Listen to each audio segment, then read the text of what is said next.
और बड़ी खबर है, लॉन्ग रेंज ड्रोन का प्रोडक्शन बढ़ाएगा रूस। अलबुगा स्पेशल जोन में लगेंगे नए प्लांट। ड्रोन बनाने में चीन करेगा सहयोग, यह ISW कह रहा है। कामिकाज़ी ड्रोन की बड़ी खेप तैयार की जाएगी। तो रूस ने शनिवार रात से यूक्रेन पर भीषण हमलों की शुरुआत की थी। कुछ ही घंटों में यूक्रेन पर 1000 ड्रोन से हमले हो गए। यूक्रेन के रक्षा मंत्री और आर्मी चीफ ने अब रूस पर पलटवार करने के लिए खुद मोर्चा संभाला है। रूस के एयरबेस, बंदरगाह पर हमले हुए और इसके साथ ही एनर्जी सेक्टर पर भी हमले जारी हैं। यूक्रेन ने एक बार फिर द्रुजबा पाइपलाइन को निशाना बनाया है। एक रिफाइनरी पर हमले में भी कामयाबी मिली।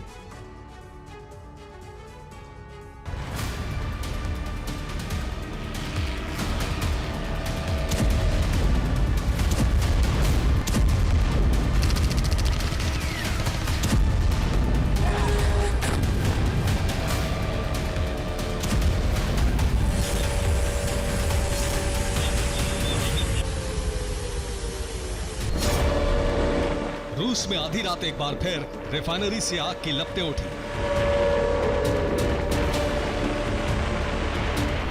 एक बार फिर गैस पाइपलाइन में धमाके हुए।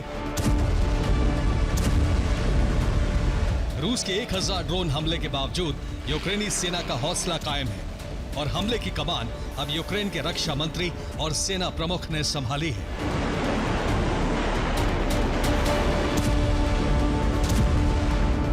यूक्रेनी सेना प्रमुख खुद फ्रंट लाइन पर हैं और उसी सेना को पीछे ढकेलने के मिशन की कमान संभाल रहे हैं। वहीं यूक्रेनी रक्षा मंत्री रूस के अंदर हमलों के ब्लूप्रिंट को अंजाम दे रहे हैं। यूक्रेन की इस जोड़ी की प्लानिंग का अंजाम नजर भी आने लगा है।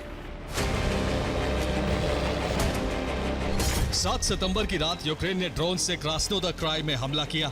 टारगेट पर LS की तेल रिफाइनरी थी। दूसरी तरफ द्रुजबा गैस पाइपलाइन को फिर से निशाना बनाया गया।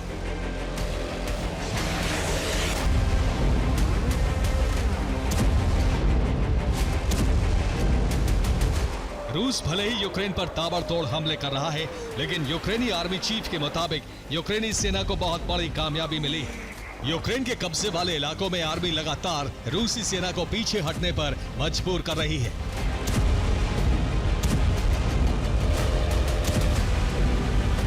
दावा है कि पोक्रोवस्क के कई इलाके कब्जे से मुक्त कराए गए। रूसी सेना से यूक्रेन की आर्मी 5 गुना आगे चल रही है। रूस ने जितना कब्जा किया उससे अधिक इलाके मुक्त हुए हैं। ब्रियांस्क में यूक्रेन ने ड्रोन से द्रुजबा पाइपलाइन को निशाना बनाया। पाइपलाइन में जोरदार धमाका भी हुआ। यह वही पाइपलाइन है जिससे यूरोप में गैस सप्लाई होती है और यूक्रेन कई बार इस पर हमले कर चुका है। यूक्रेन ने रूस के रोस्टोव और क्रास्नोदर में भी हमले किए। यहां यूक्रेनी ड्रोन से कई धमाके हुए। इन दोनों इलाकों में हमले का बहुत बड़ा मकसद था। यूक्रेन की सेना रूस को बहुत बड़ा नुकसान पहुंचाने की कोशिश में थी, इसलिए रोस्टोव और क्रास्नोदर दोनों जगह 2 बड़े ठिकानों पर हमले किए गए। रोस्टोव में मिलेरोवो एयरबेस को निशाना बनाया गया, जबकि क्रास्नोदर में एल्स्की रिफाइनरी पर हमला किया गया। समंदर के रास्ते भी यूक्रेन पर हमला जारी है। एक बार फिर रूसी नेवी की ब्लैक फ्लीट पर हमले की कोशिश की गई। हमला नोवरोसिस्क बंदरगाह पर किया गया। यहां रूसी नौसेना के कई जहाज मौजूद थे। रूस को हुए नुकसान का आंकड़ा अभी साफ नहीं है। रूस के क्रास्नोदर में हमलों की शुरुआत इंडस्ट्रियल इलाके से हुई। यहां कई जगहों पर आग लग गई। एयर डिफेंस से रूसी सेना लगातार पलटवार कर रही थी, लेकिन क्रास्नोदर में रिफाइनरी जलाने के लिए बहुत बड़ी प्लानिंग की गई थी। और यूक्रेन ने रूस के क्रास्नोदर क्राई में 7 सितंबर को इल्स्की रिफाइनरी को निशाना बनाया। खास बात है कि इस हमले के लिए रूस में मौजूद विद्रोहियों की मदद ली गई। रूस में मौजूद विद्रोही संगठन ब्लैक स्पार्क ग्रुप ने यूक्रेन की मदद की और रिफाइनरी पर हमला कामयाब रहा। यूक्रेन के हमले से इस रिफाइनरी में भी तेल का प्रोडक्शन बंद हो गया है। कीव पर हमले का बदला लेने के लिए यूक्रेन ने मॉस्को को दहलाने की कोशिश की और कई हमले किए। मॉस्को में लगातार ड्रोन हमले से दहशत मच गई। मॉस्को में खतरे का सायरन भी कई बार बजाया गया और मॉस्को में लोग शेल्टर्स में छिपने के लिए कई बार मजबूर रहे।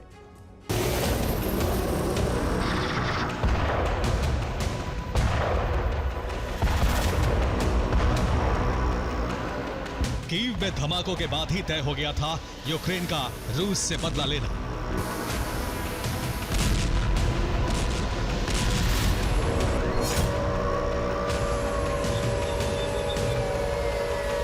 यूक्रेन से मॉस्को पर हमले की कोशिश लगातार जारी है।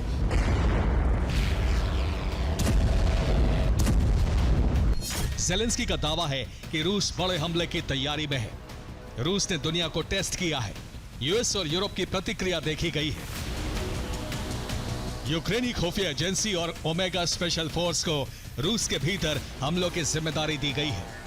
रूस पर फ्लेमिंगो और नेपच्यून मिसाइलों से हमले किए गए हैं। रूस पर दबाव बनाने के लिए यूक्रेन ने लुहांस्क का मोर्चा फिर से खोल दिया है।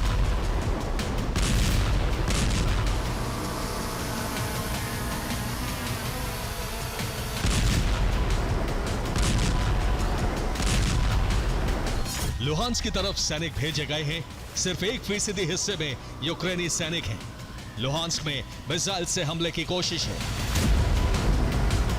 नेपच्यून मिसाइल के इस्तेमाल से लुहांस्क पर नए सिरे से हमले की प्लानिंग की गई है। मिशन शुरू करने के साथ ही रूसी सेना को बहुत बड़ा नुकसान उठाना पड़ा है। यूक्रेन ने रूसी सेना के डिफेंस सिस्टम को सबसे पहले निशाना बनाया है ताकि मिसाइल हमलों को कामयाब बनाया जा सके। और यूक्रेन का पलटवार जारी है। लुहांस्क में मिसाइल हमले के लिए यहां तैनात रूसी रडार्स पर हमले किए गए। यूक्रेन ने रूस का एक कुपोल रडार नष्ट कर दिया। इसके अलावा एक लोडर लॉन्चर भी तबाह कर दिया गया। लुहांस्क की सुरक्षा में तैनात एक रूसी बक एयर डिफेंस को भी यूक्रेन ने निशाना बनाया। डोनेट्स्क में रूसी सैन्य बेस पर हमले किए गए। यूक्रेन का दावा है कि हमले में कई रूसी सैनिक जख्मी हुए हैं। रूसी सेना को बहुत बड़ा नुकसान हुआ है।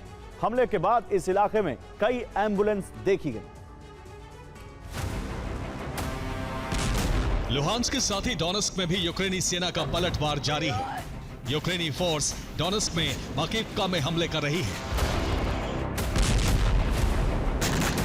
डोनेट्स्क के पार्क और स्कूल पर भी हमले हुए हैं। इसके अलावा डोनेट्स्क के रिहायशी इलाकों में भी हमले हुए हैं। खार्किव में भी यूक्रेनी सेना ने पलटवार शुरू कर दिया है। यूक्रेन की कोशिश है कि रूस जिन इलाकों पर कब्जे की कोशिश में है वहां रूस को कड़ा मुकाबला करना पड़े ताकि यूक्रेनी इलाकों को बचाया जा सके।